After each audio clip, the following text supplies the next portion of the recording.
နာမည်ကြီးမင်းသားတွေရုပ်ရှင်ကားတကားရရင်ဘယ်လောက်ရမယ်ထင်လဲ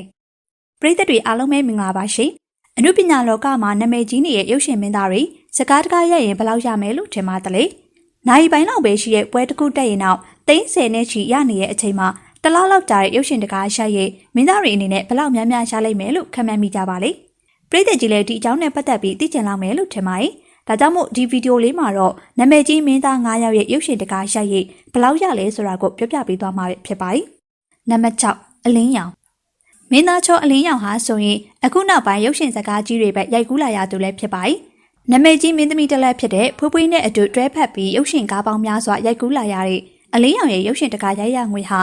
တခြားနာမည်ကြီးမင်းသားတွေလောက်မများပေမဲ့သူ့ရဲ့ရုပ်ရှင်တကားရိုက်ရငွေဟာ300ဝန်းကျင်ရှိနေရပဲဖြစ်ပါတယ်။300ကျော်ဝန်းကျင်ဆိုတာကလည်းနည်းတဲ့ဝင်ငွေပမာဏတော့မဟုတ်ပါဘူးရှင်။နောက်ပိုင်းတွေမှာတော့အလင်းရောင်ဟာဒီထက်အမှုပညာကြီးမြင့်မားလာဖို့ရှိပါရဲ့ရှင်။နံပါတ်5လူမင်းကတော့အစီနေရာကျတဲ့မင်းသားတစ်လက်ဖြစ်ပြီးအခုချိန်ထိလည်းခေါင်းဆောင်မင်းသားနေရာကိုဆက်လက်ထိန်းထားနိုင်သူတဦးပဲဖြစ်ပါတယ်။အခုချိန်ထိစမ်းမကြသေးပေပရိသတ်တွေအားပေးခြင်းခံရတဲ့မင်းသားတစ်လက်ဖြစ်ကသူ့ရဲ့ရုပ်ရှင်တကားရိုက်ရတဲ့ငွေပမာဏကတော့300နဲ့အထက်မှရှိနေရပြီဖြစ်ပါတယ်။နံပါတ်4ပြည်တီဦးကတော့သူနာမည်ကြီးတရုတ်ဆောင်တစ်ယောက်ဖြစ်တယ်လို့အကယ်ဒမီများစွာကိုလည်းရရှိထားသူတဦးပဲဖြစ်ပါတယ်။ပြည်တီဦးဟာဆိုရင်ဗီဒီယိုခစ်တဲ့ကအောင်မြင်ခဲ့တဲ့မင်းသားတစ်လက်ဖြစ်ကအိမ်အောင်ကျသွားတာတောင်စမ်းမကြတဲ့မင်းသားလို့ပြောရမှာပဲဖြစ်ပါတယ်။သူ့ရဲ့တရုတ်ဆောင်ချက်တွေကြောင့်ပရိသတ်တွေကသဘောကျကြိုက်နှစ်သက်ကြတဲ့မင်းသားဖြစ်ပြီးသူ့ရဲ့အမှုပညာကြီးကတော့300နဲ့အထက်မှရှိနေရပဲဖြစ်ပါတယ်။ဒီငွေပမာဏကတော့နည်းနည်းနော်ငွေပမာဏတော့မဟုတ်ပါဘူးရှင်